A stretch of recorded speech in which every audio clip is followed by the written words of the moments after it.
la pensée statistique, quel est le lien finalement? Parce que, par exemple, pour la pensée darwinienne, il y a eu l'idée quand même de renouer avec une pensée causale, déterminative, générative en tout cas, et à la limite de voir que même le niveau qu'on a appelé individuel, évidemment, même s'il prime formidablement dans la pensée statistique, peut-être même qu'il en donne la connotation principale par différence avec probabilité. Donc les probabilités, c'est des événements. On prend n'importe quel espace d'événements. On n'a pas besoin de revenir aux atomes individuels qui l'ont composé. Il suffit qu'on ait une typologie d'événements et qu'on essaye de raconter en quelque sorte des états collectifs ou le devenir de séries en revenant à une loi de probabilité pour ces événements. Donc il y a ces deux aspects, c'est-à-dire le nouage de la pensée statistique avec l'idée générative par événement, et qui est peut-être ce qu'il y a dedans de pensée causale, enfin, de tentative. Voilà. Et puis l'idée que c'est une science d'état collectif ou de séries collectives obtenues par cette méthode-là. Finalement, l'individualité, elle est aussi malléable. On peut choisir son niveau de caractérisation des événements. Oui, oui. C'est deux trucs, les événements et puis la générativité dans les stats. Mais là où, en fait, la statistique va forcément, quand elle devient, quand on traite les données, ça va faire apparaître une dimension probabiliste. Mais il est vrai qu'en science, ce qui intéresse souvent c'est de finalement arriver à des probabilités telles qu'elles sont des quasi-certitudes. Et donc, en fait, c'est une probabilité qui apparaît pour, d'une certaine manière, être éliminée. Bon, il y a un aspect que j'ai absolument pas traité, parce que si je me lance là-dedans, ça me passionne tellement que j'ai du mal à en sortir. Peut-être que le noyau de mon intérêt pour la statistique est venu de là, c'est ce qui se passe en physique statistique. Et en particulier ce qui s'est passé dans la deuxième moitié du XIXe siècle. J'ai parlé de l'entrée de la statistique dans les sciences de la nature en biologie par l'hérédité, mais il y a aussi l'autre versant dont je n'ai pas du tout parlé, qui est en thermodynamique, en particulier en cinétique des gaz, de décrire le comportement macroscopique d'un gaz en le reliant aux réalités microscopiques, en supposant qu'à l'époque c'était encore qu'une hypothèse, qu'il est composé de particules individuelles en très grand nombre. Évidemment, c'est Maxwell qui a été le premier véritablement à faire usage de distribution de probabilité, justement, en physique.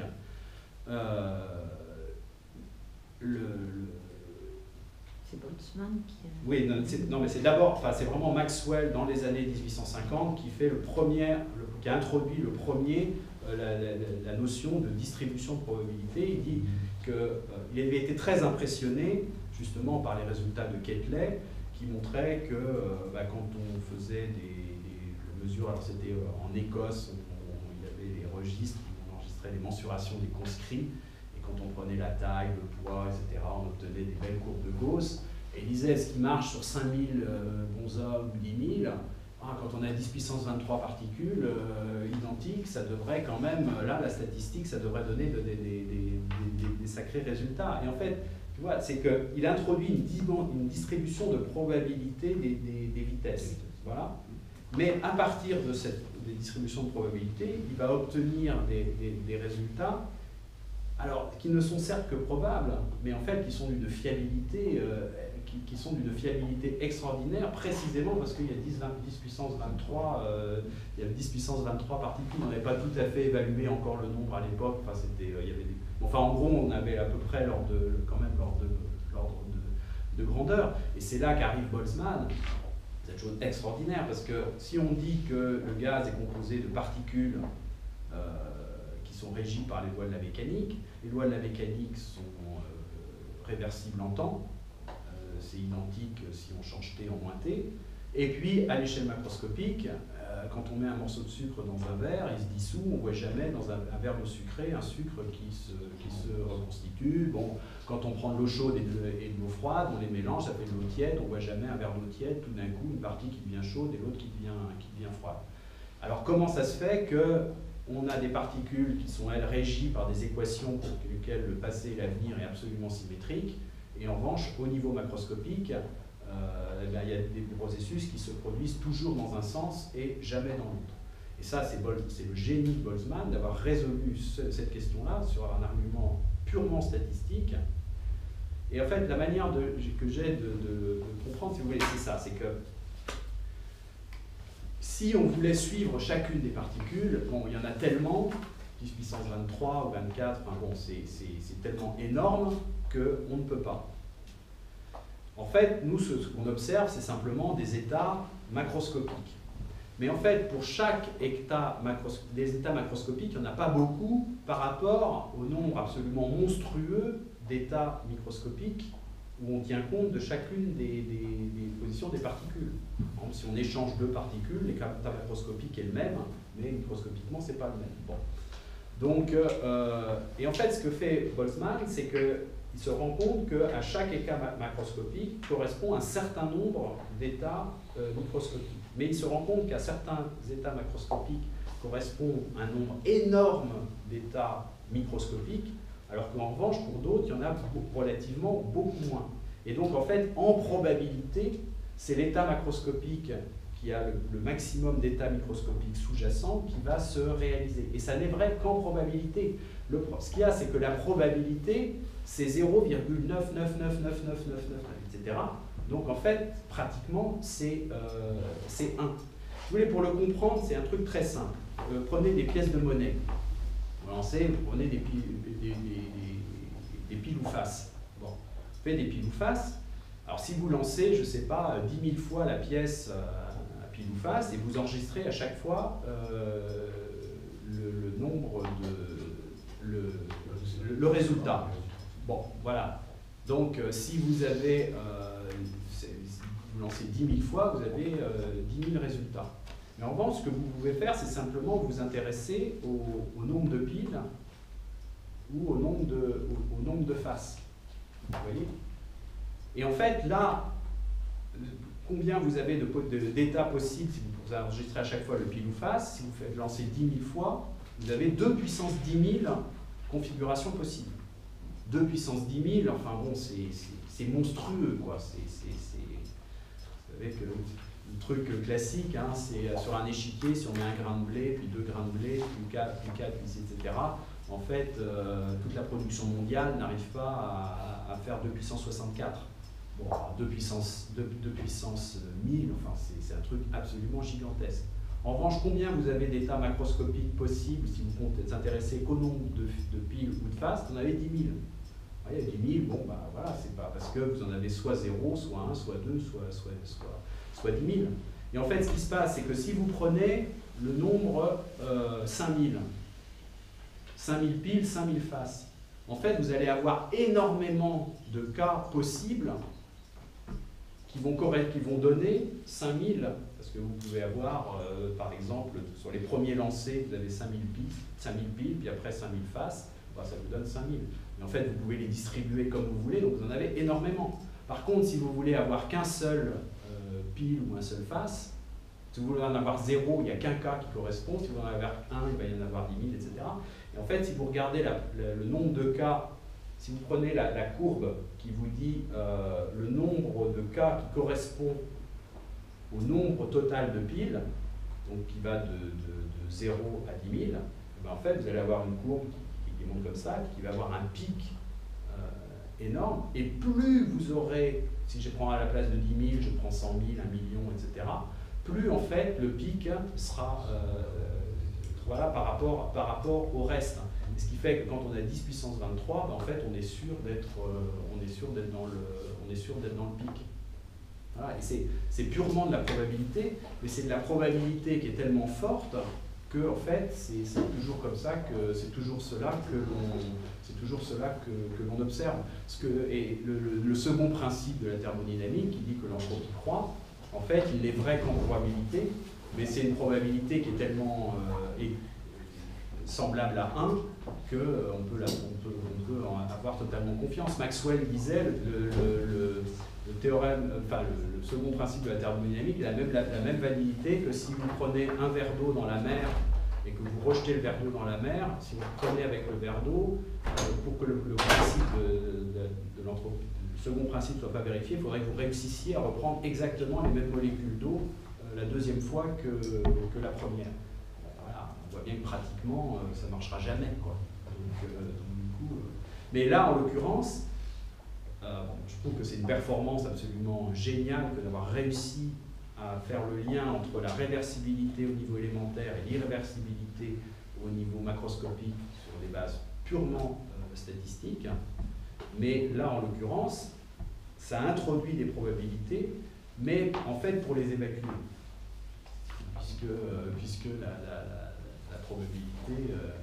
c'est l'idée de lecture à deux niveaux, une lecture qui devient qualitative et une lecture qui, elle, est vraiment numérique, mais qui doit être à la fin, en quelque sorte, liée, pour montrer qu'il est sûr qu'on aura de travail. Je comprends. Mais ça n'a pas beaucoup été utilisé dans le domaine social, cette mode de question que j'avais posée à la fin. Bah non, mais en fait, Maxwell avait bien compris que s'il y avait des régularités dans le monde social, en physique, ça allait marcher beaucoup mieux, puisqu'on avait un nombre énorme de particules, beaucoup plus grand que d'êtres humains, que deuxièmement, ces particules, elles étaient identiques, et bon, donc du coup, bah voilà, c'était...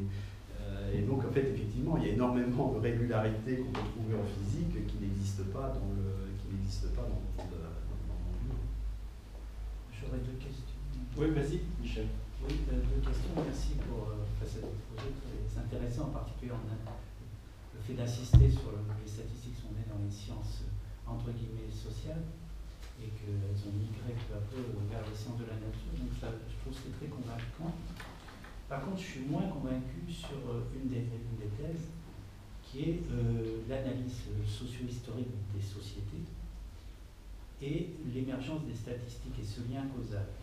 Ça, je vais préciser ce que je veux dire. Donc j'ai une question liée à ça et j'ai une autre question que je vais présenter rapidement après. Sur cette question-là, j'ai du mal à croire que l'hypothèse, enfin, qu'on peut vraiment avoir cette idée que avec la Révolution française et après le 19e révolution industrielle, on serait passé de sociétés entre guillemets communautaires à des sociétés d'individus.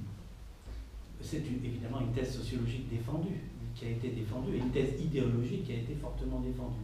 Et on se serait retrouvé dans une société complexe, enfin là, moi je dirais plutôt complexe, d'individus, et face à cette situation étrange, on ne sait plus dans quoi on est, alors là, on aurait besoin des statistiques. Et le fait que par chance, il se trouvait que les statistiques, elles, utilisaient la notion d'individu, alors, ah ben voilà, on avait la bonne science pour...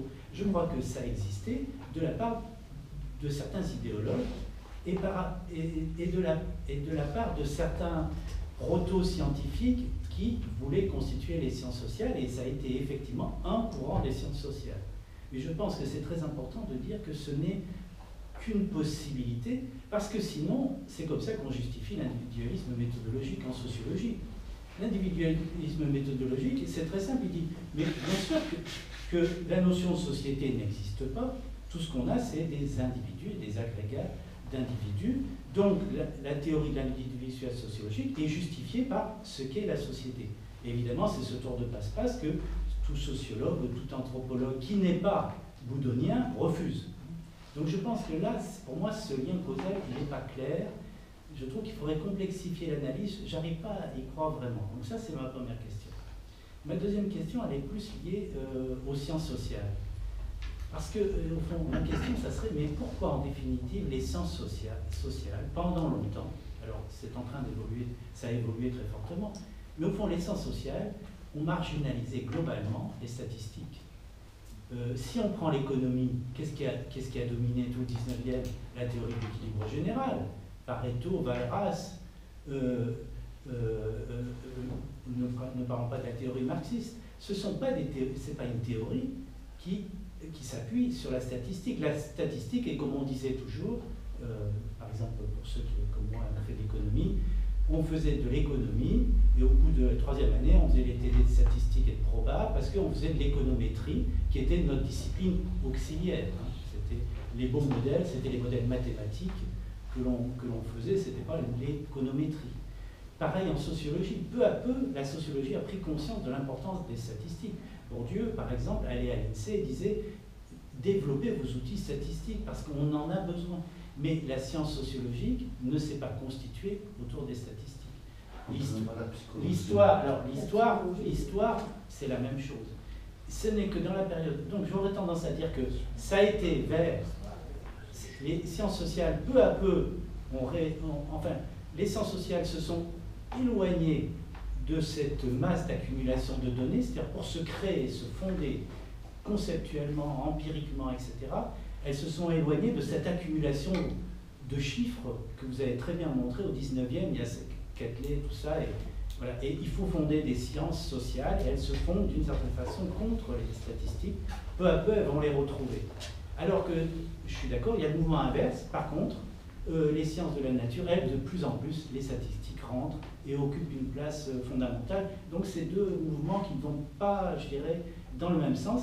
Une exception, c'est la psychologie, parce qu'effectivement, la psychologie est dans un statut contre les sciences sociales. Voilà, se développe contre les sciences sociales, c'est Wundt, etc. Et là, il nous faut des statistiques. On est comme les sciences de la nature, on utilise des statistiques. Voilà, donc j'ai deux questions. Ça m'intéresserait de voir quel est, enfin, votre avis. Alors, ouais, ces deux questions. En fait, Durkheim, je vous dis que il a fait un usage des statistiques, mais il a fait un usage très critique de la statistique, en disant que la statistique pouvait capter certaines choses, mais rester par principe aveugle à d'autres. Durkheim, c'est lui qui dit aussi qui saisit bien le paradoxe, hein, qui est que les modernes, l'individu moderne se voit comme préexistant à la société, mais en fait c'est un certain état de la société qui implante en lui la croyance qu'il précède la société. Mais en fait, on a quand même ce paradoxe, c'est-à-dire que qui est un peu, voilà, dont il faut tenir compte, c'est-à-dire que d'un côté, on peut se dire que la société précède l'individu, mais aujourd'hui, elle a un mode de précession sur l'individu qui fait croire à l'individu qui précède la société. Moi, je me rends compte, enfin, si vous voulez, mon cas personnel, quand je réfléchis, je sais bien que, en fait, je ne précède pas la société, que, comme dit saint Paul, que suis-je que je n'ai reçu, j'ai tout reçu. Ça, si vous voulez, je peux, en réfléchissant, admettre que j'ai tout reçu. En même temps, dans ma structure mentale, je vis en moderne comme si je préexistais à la société. Voilà, vous voulez, vous voyez, je ne suis pas un être communautaire.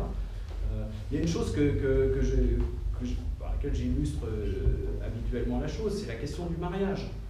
En fait, quand on réfléchit, on se dit, ah voilà, anciennement,